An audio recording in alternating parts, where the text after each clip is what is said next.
ईश्वर को जब किसी को कुछ देना होता तो सबसे पहले उसे सेवा देते हैं। अगर हमारे सामने कोई ऐसा ज़रूरतमंद आ रहा है जिसकी मदद हम कर सकते हैं, तो हमें ये समझ लेना चाहिए कि ईश्वर हमें कुछ देना चाहते हैं।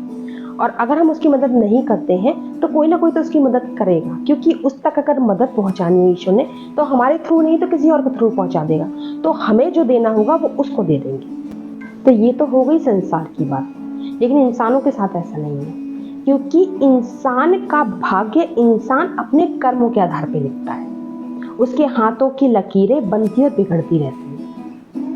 कभी कभी किसी के हाथ में कोई लक लाइन होती है, भाग्य रेखा सुना होगा आपने।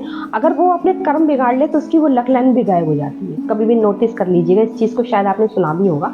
तो हाथों की लकीरें भी बनती बिगड़ती रहती हैं उसके कर्मों के आधार पर। उसी तरीके से अगर ईश्वर को लोगों तक संदेश पहुंचाने हैं तो उन्होंने जरिया मुझे चुना। तो ऐसा नहीं है कि अगर मैं ये काम नहीं करूँगी तो उनका काम नहीं होगा। वो मुझे नहीं तो किसी और को तैयार कर देंगे। कहीं न कहीं और भी कोई संस्कारी तैयार हो रहा होगा, तो वो उसके थ्रू उसके दिमाग में डालकर वो अपना काम करवा लेंगे। लेकिन जो मुझे मिलने वाला होगा वो किसी और को मिल जाएगा, क्योंकि कभी भी ईश्वर का काम नहीं रुकता।